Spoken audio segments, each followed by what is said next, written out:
Yo soy Katia Tirado. Bueno, mi nombre es Katia Tirado. Uno nunca sabe exactamente si es su nombre o no es su nombre, pero mi nombre, digamos, no sé si soy Katia, pero mi nombre es Katia Tirado.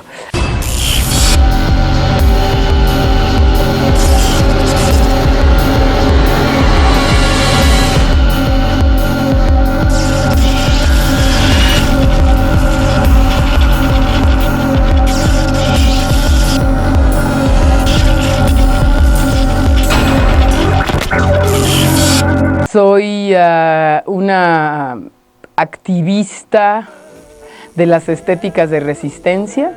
Trabajo en la colección de actos usados, que es mi acervo y mi legado. Y bueno, he estado en este país, desde los 90s, mediados de los 80s. Empecé a buscar otro tipo de lenguajes, fue cuando encontré dentro de las plásticas, que es donde se originan las artes conceptuales, donde yo me muevo más, estos caminos mucho más abiertos, con mucho más horizontalidad en la producción de las piezas y con mucho más política implicada desde un lugar de conciencia y de discurso. Bueno, ahí me he encontrado desde entonces. Hace rato que ya estoy en ciertos circuitos, sobre todo subterráneos. Siempre me ha interesado mucho más las gestiones estéticas y artísticas independientes de las grandes instituciones. Entonces, en ese sentido sí me considero alguien que se ha movido en los subterráneos siempre, aunque al final de tanta insistencia y ya la ruquez, la viejez, ya estoy pues igual vinculada a gente que también está en el mainstream, si se puede decir.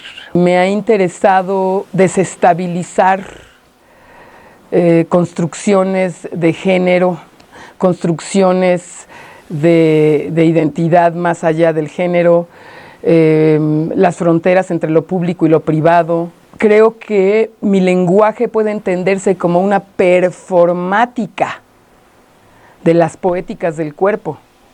El cuerpo al final siempre como una construcción y un espacio donde los procesos de domesticación y homogeneización del individuo se pueden contemplar claramente. En 2012 yo estoy enfrentada a una etapa en la que realmente me siento muy avasallada por las perspectivas de trabajo, porque al final el trabajo como tal, en una sociedad esclavista como la que vivimos, pues es el vínculo a dónde queremos ser explotados. Elegimos, nunca podemos salirnos del todo, somos parte de un mecanismo absolutamente esclavista, pero sí creo que elegimos estar en la sombra o en el cuerpo. Yo definitivamente escogí la sombra, prefiero estar en la sombra de la esclavitud que en el cuerpo de la esclavitud. Y a partir de esto y de un México colapsado, devastado, desolado, como el que vivimos hace por lo menos 15 años en cuanto al porno terror y a la necropolítica que vivimos,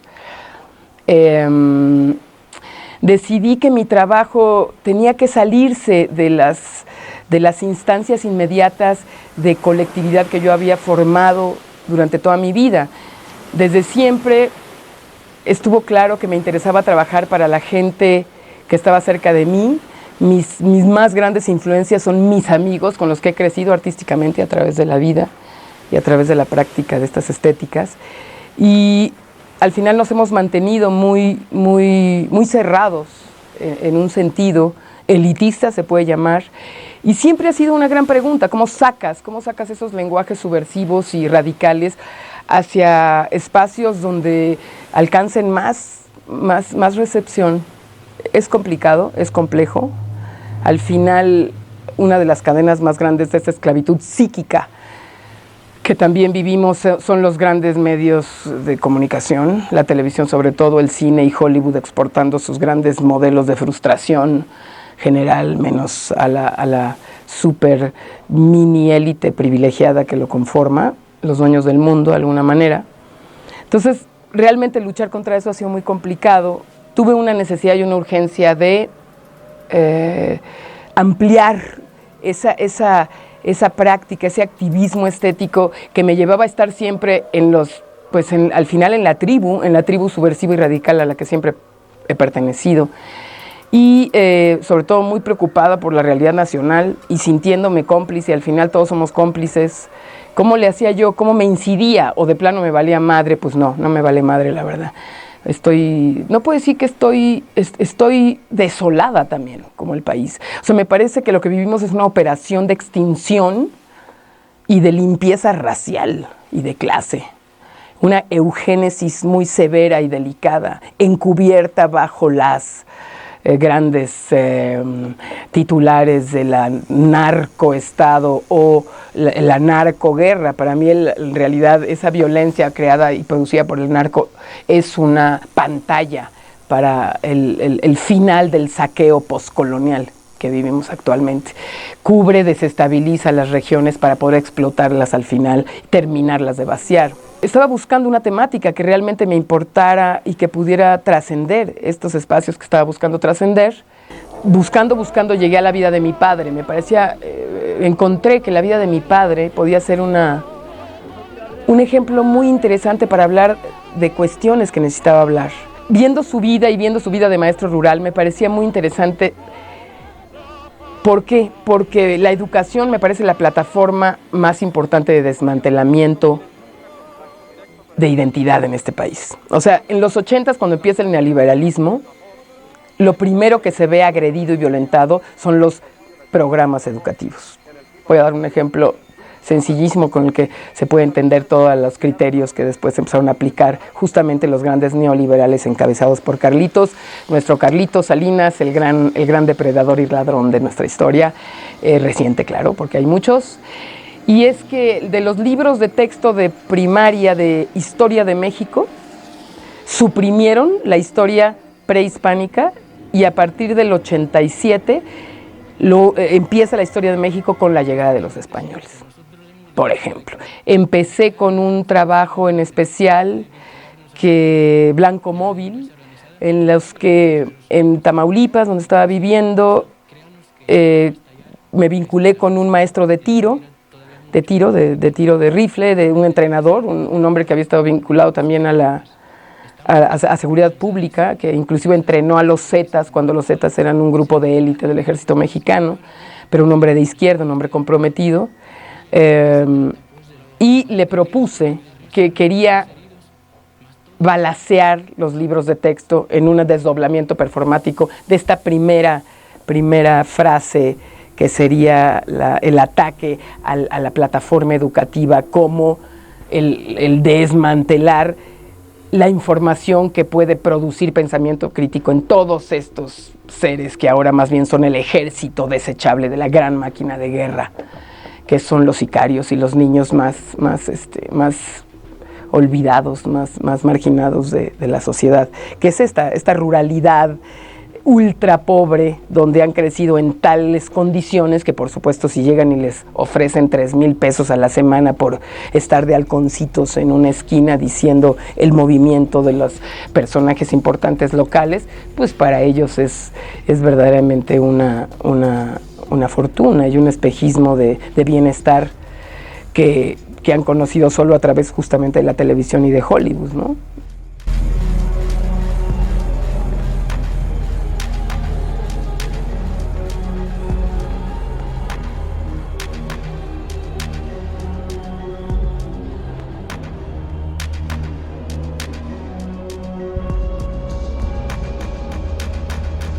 Como pieza concluyente de este proceso de trabajo con hombre muerto, se declara vivo, termino haciendo una pieza que se llama Xipetotec, la piel siguiente, y entonces encontré que los moches producían este tipo de colchas de parches que han tenido muchas culturas como práctica.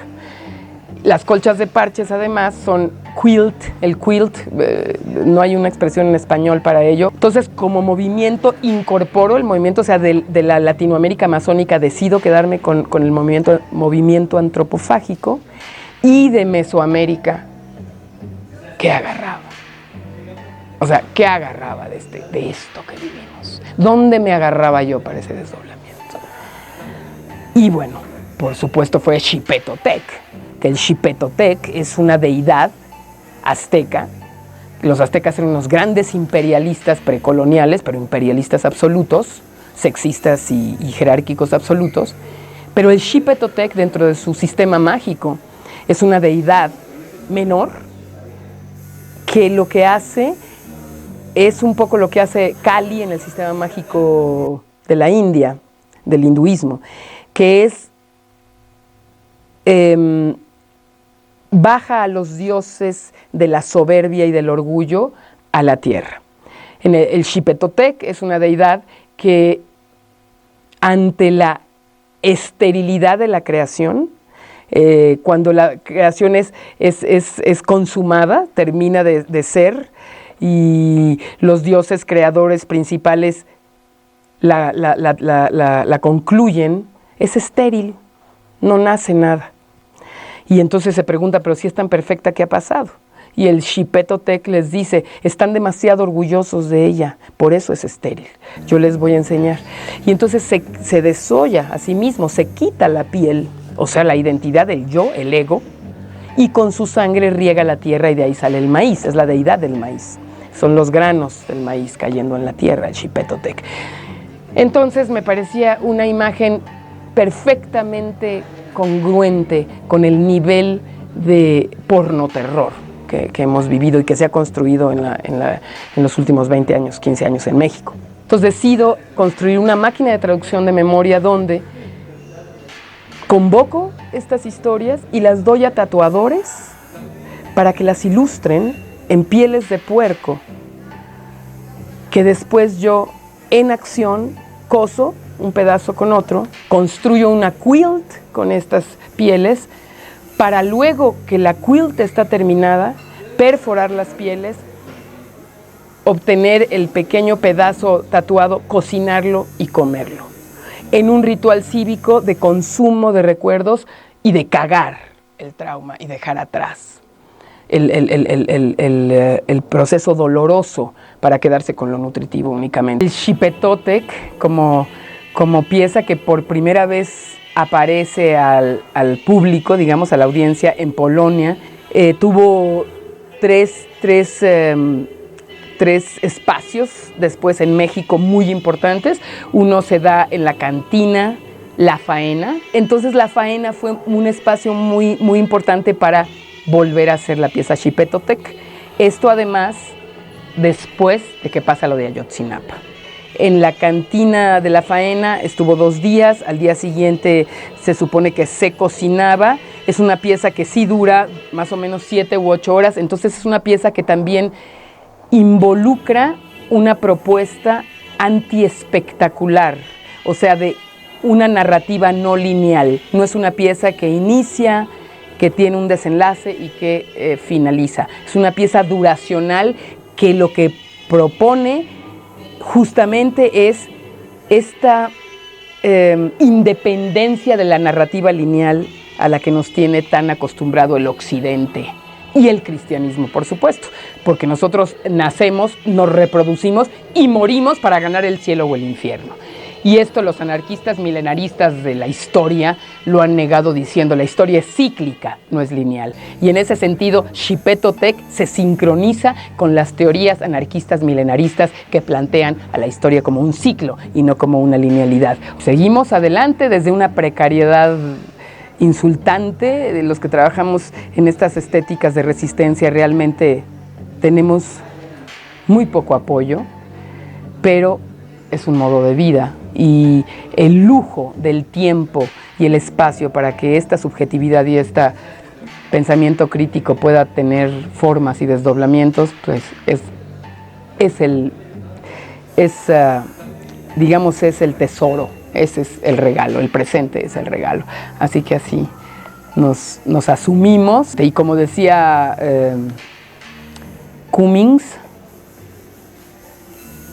soy un artista, soy un fracaso, debo proseguir. Eso es porque estoy sentada en 3 sillas que están flotando en el cielo, y esos son. Muchas gracias por invitarme.